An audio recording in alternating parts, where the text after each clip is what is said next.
Hello everyone.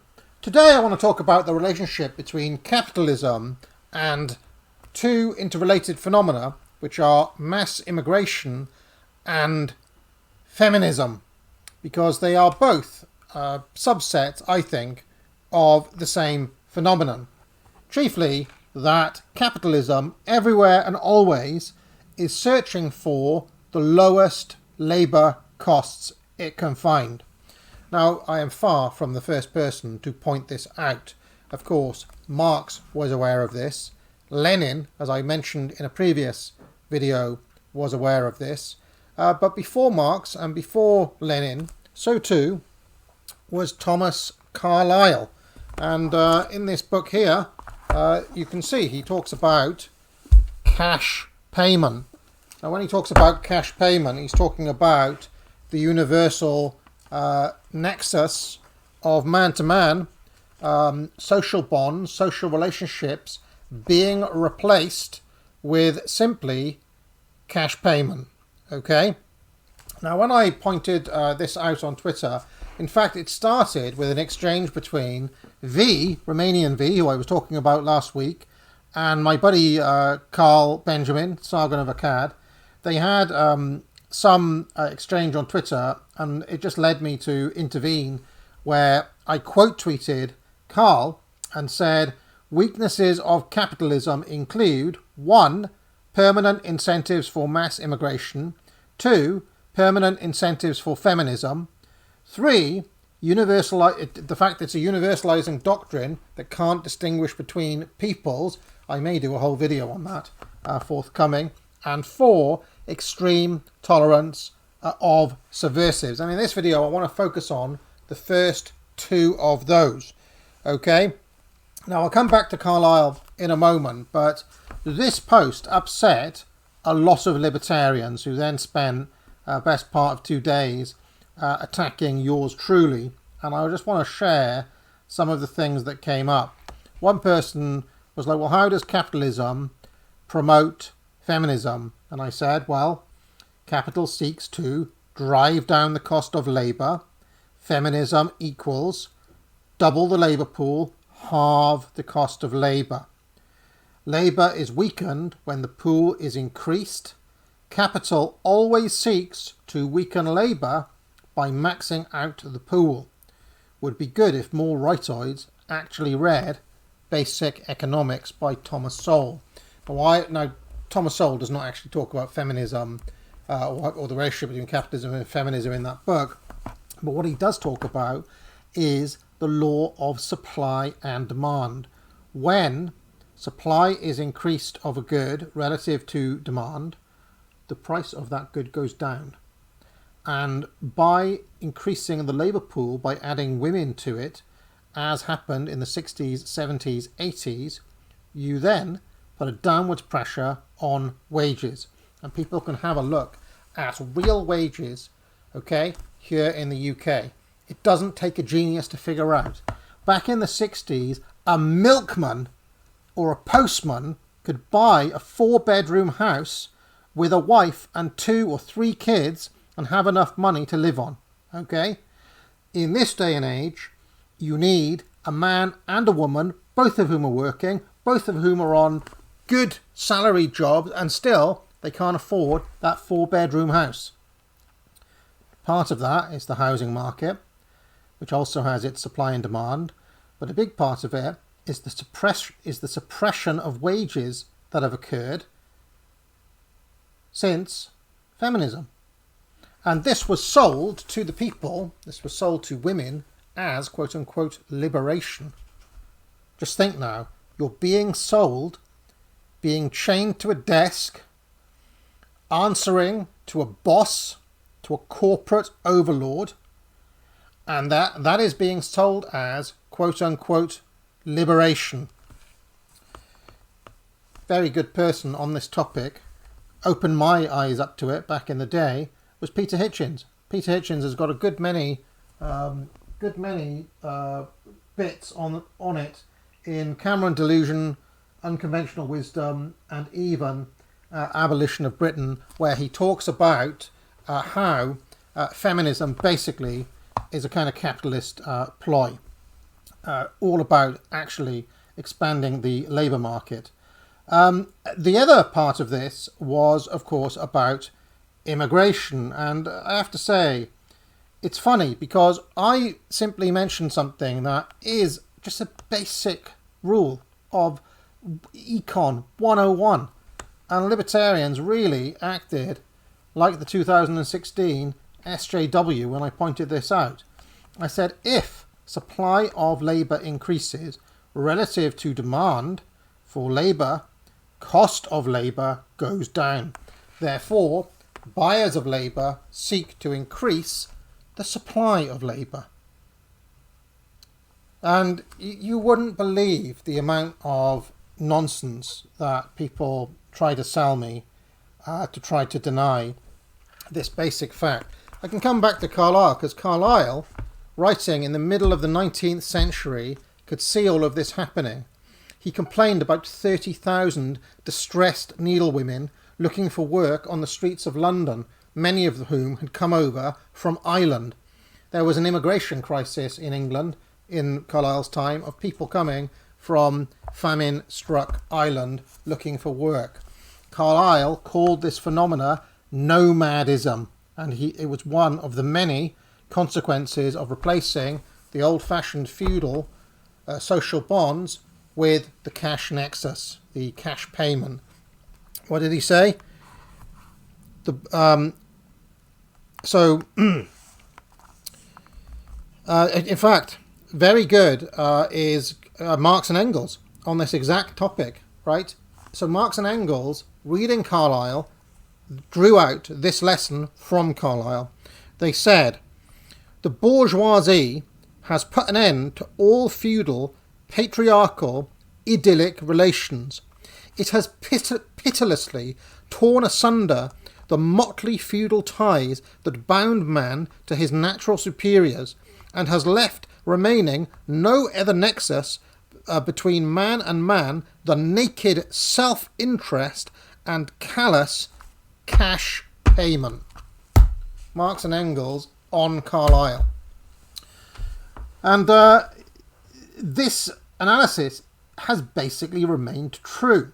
Now, people have all sorts of things that they try to come back at this argument, and I will deal with each of the counter-arguments, okay?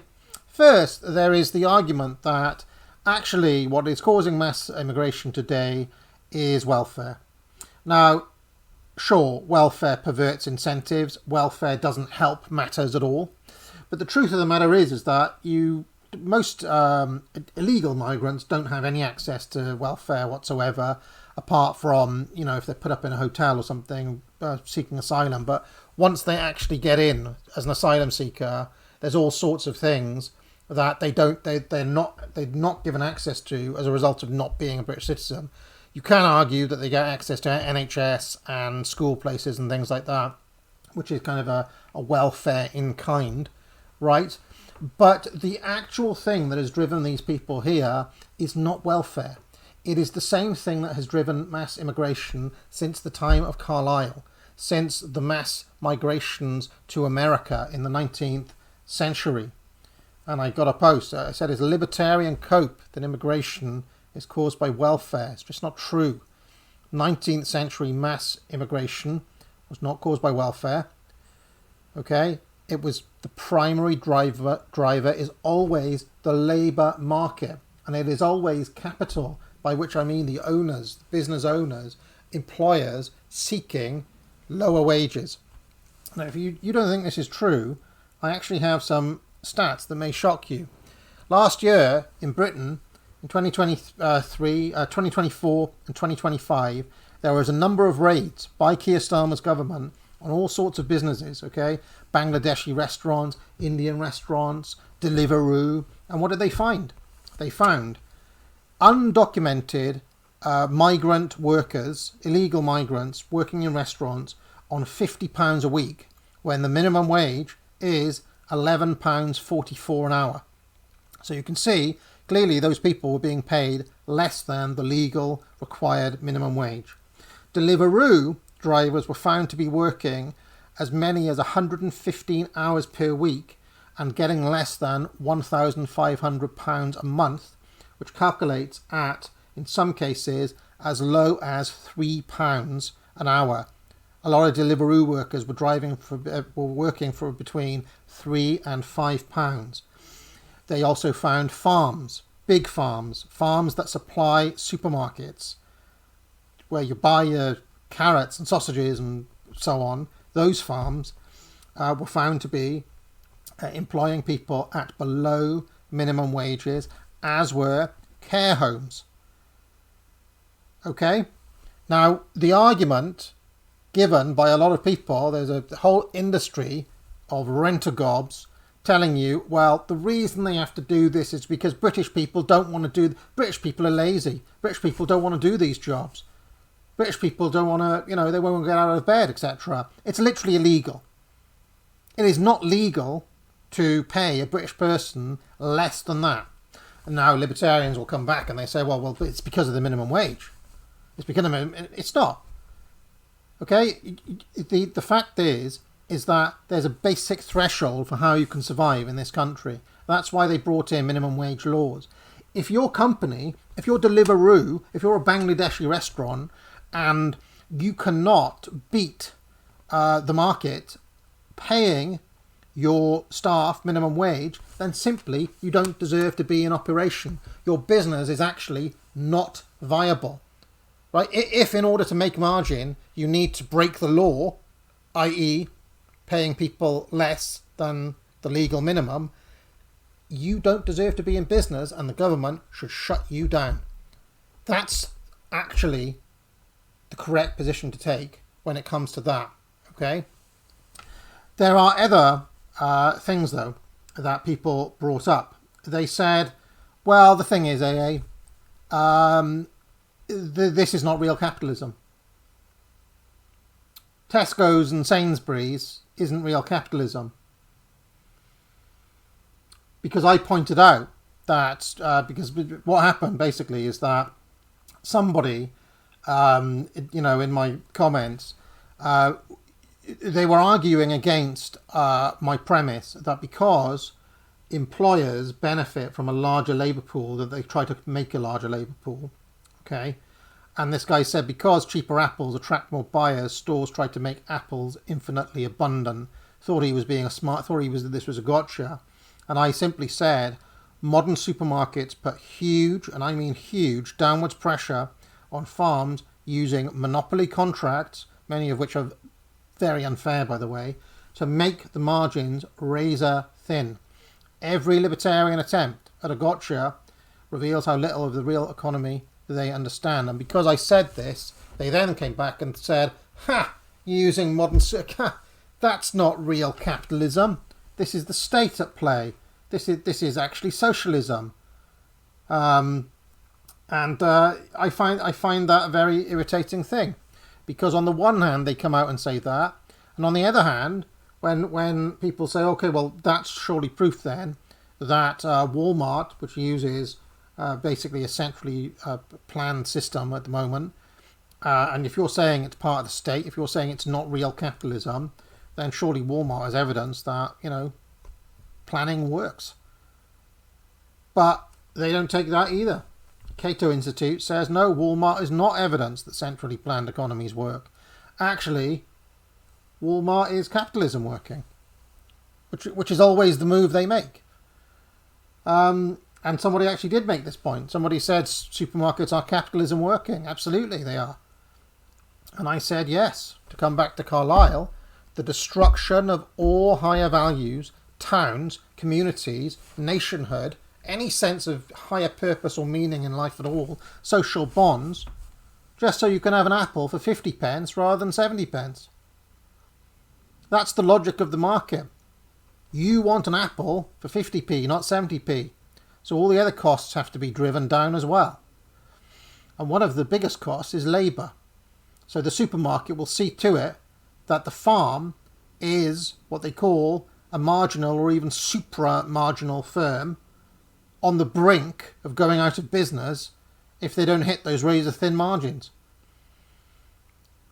And that downwards pressure creates a pressure in the farm to do things like breaking the law by employing illegal migrants, or semi-legal migrants in some cases, at lower than the minimum wage. And a lot of people have told me that even if your Brit tries to get a job in one of those farms, they'll be turned away. Those farms use agencies. Those agencies have they've got a pool of foreigners who they only employ. Why? Probably because they're breaking the law. And what is actually driving all of that is the logic of it's the mathematical logic of the market, which is always driving towards the cheap and nasty, as Carlyle calls it. Lower input costs. Where can we save a bit of money?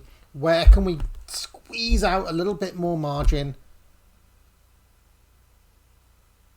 If your aim is to get a 20p cheaper apple and you run society, you rearrange all of society just around that fact, yes, this makes sense. But if you care about anything else, then you need actually to come to the conclusion that certain things need to have constants, controls. You actually need to use government force to stop some of these things happening. In this case, by banning businesses who break the law by using illegal migrant labour, who try to undercut the costs of everybody else in the market. Those and rightly so, Keir Starmer's government is cracking down on those firms who are doing that.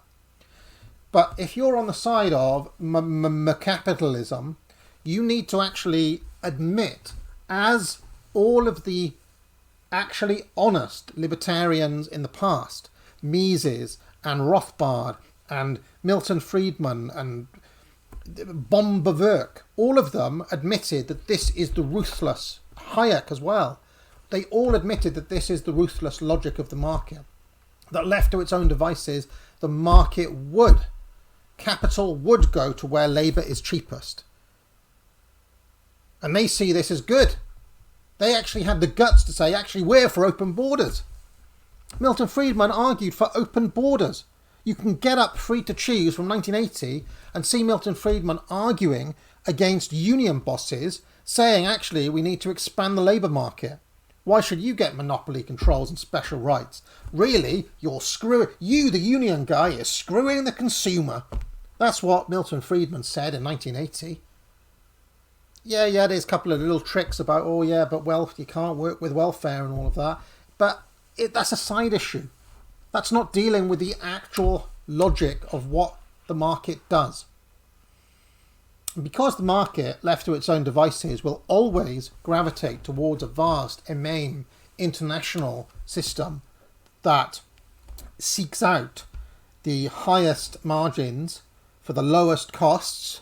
Again, another person who talked about this was Brooks Adams, who actually predicted correctly that China would dominate industry in the future in 1895, 50 years before Mao, and 70, 80 years before Deng, and 100 years before what actually happened.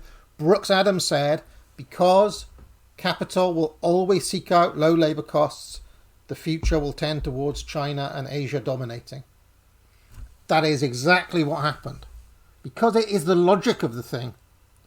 And unless you say, no, we're going to put government controls in the way, we're going to use force to stop this natural course of things taking root. We're going to protect our workers. We're going to protect British people. We're going to protect our borders using force. Unless you do that, capitalism will always tend towards what we have seen. Mass immigration, and it will also have, as a secondary effect, because it doesn't like traditional family relations between men and women, it will also break down the family unit.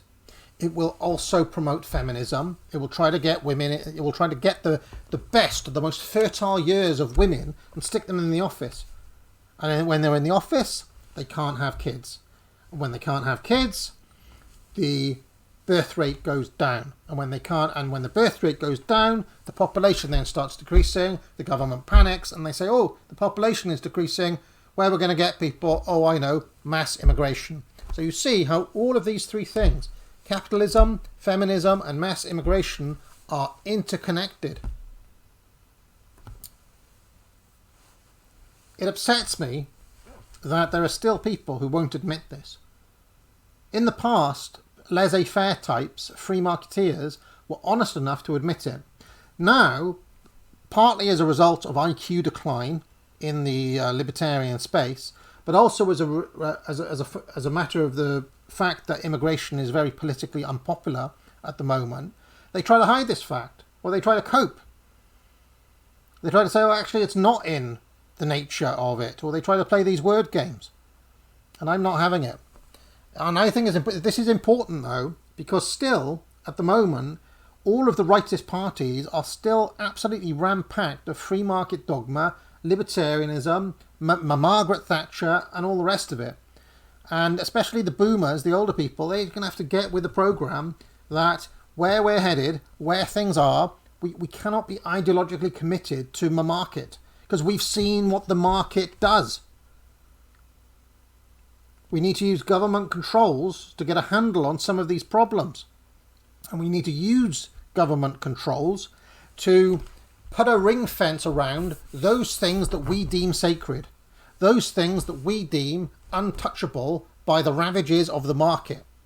Otherwise, it's the cheap and nasty and nomadism for everybody in all areas. Those things that you care about are the things that the government says, no, you can't touch this. This is sacred to us. This is what distinguishes us from every other place. And unless you protect it using the government, it's going to get wrecked.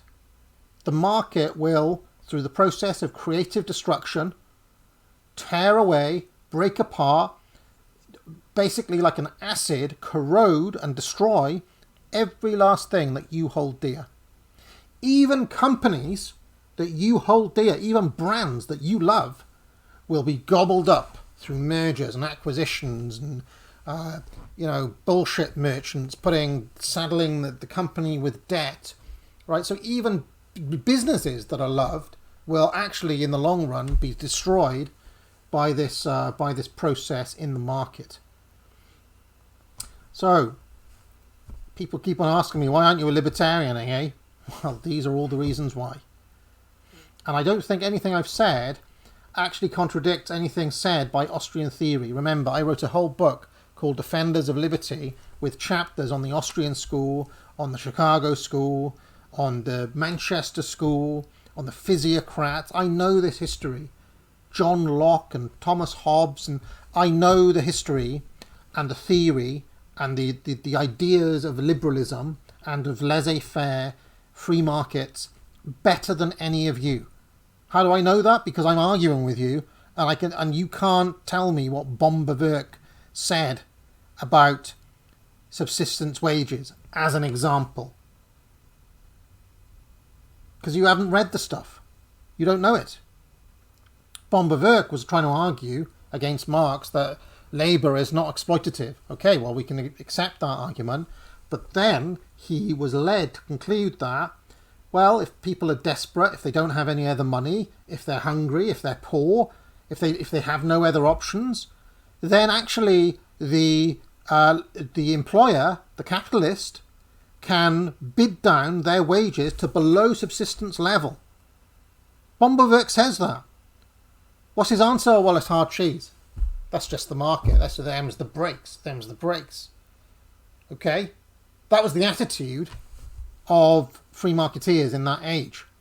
Is it any wonder that the unions got together, that the governments got together, that the people said, actually, we're not going to No, we're going to get together and we're going to put in some protection so you can't diddle us over as badly as that. That's where you get your minimum wage from. That's where you get rights in the workplace and safety laws from is from people saying, oh, we're not going to put up with this. You basically have us over a barrel here, so we're going to collectivise and push back a little bit. Of course, all of that was crushed by the system, by Thatcher later on. If you're interested, how did I become from being a libertarian to my views now, other than reading elite theory and people like James Burnham, right, Machiavellians? It wasn't only that.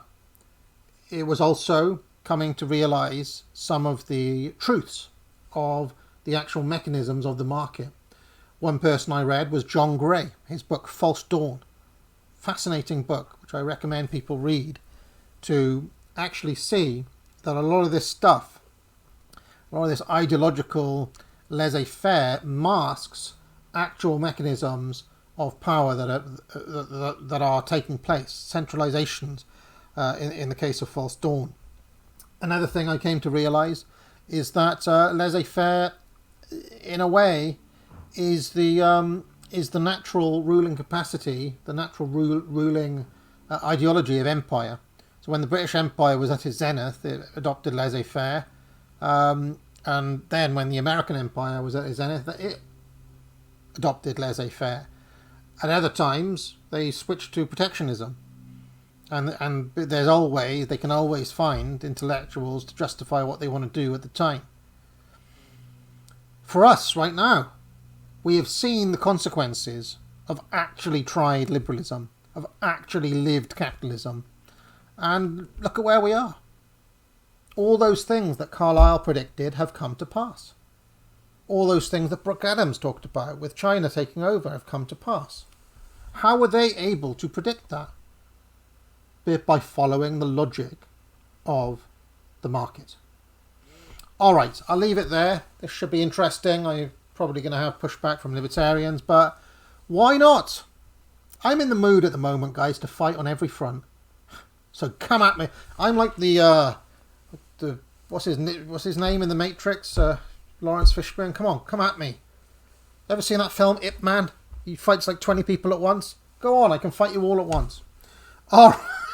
All right, pick up a course at the Academic Agency, and I'll see you later on when we're going to be talking about the prospect of civil conflict on office hours. I'll see you all then. Catch you next time.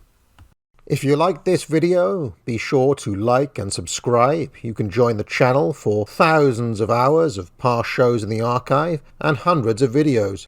If you have any questions, you can leave a super chat or a super thanks, and I'll be sure to pick it up during my weekly office hours, which run every Tuesday afternoon. I also provide courses at the Academic Agency, which I encourage people to buy. Thousands of students now have taken the Trivium to improve their skills in writing, logic, and rhetoric. Just 3 of many courses available. Buy it now. But most importantly of all, friends, get out.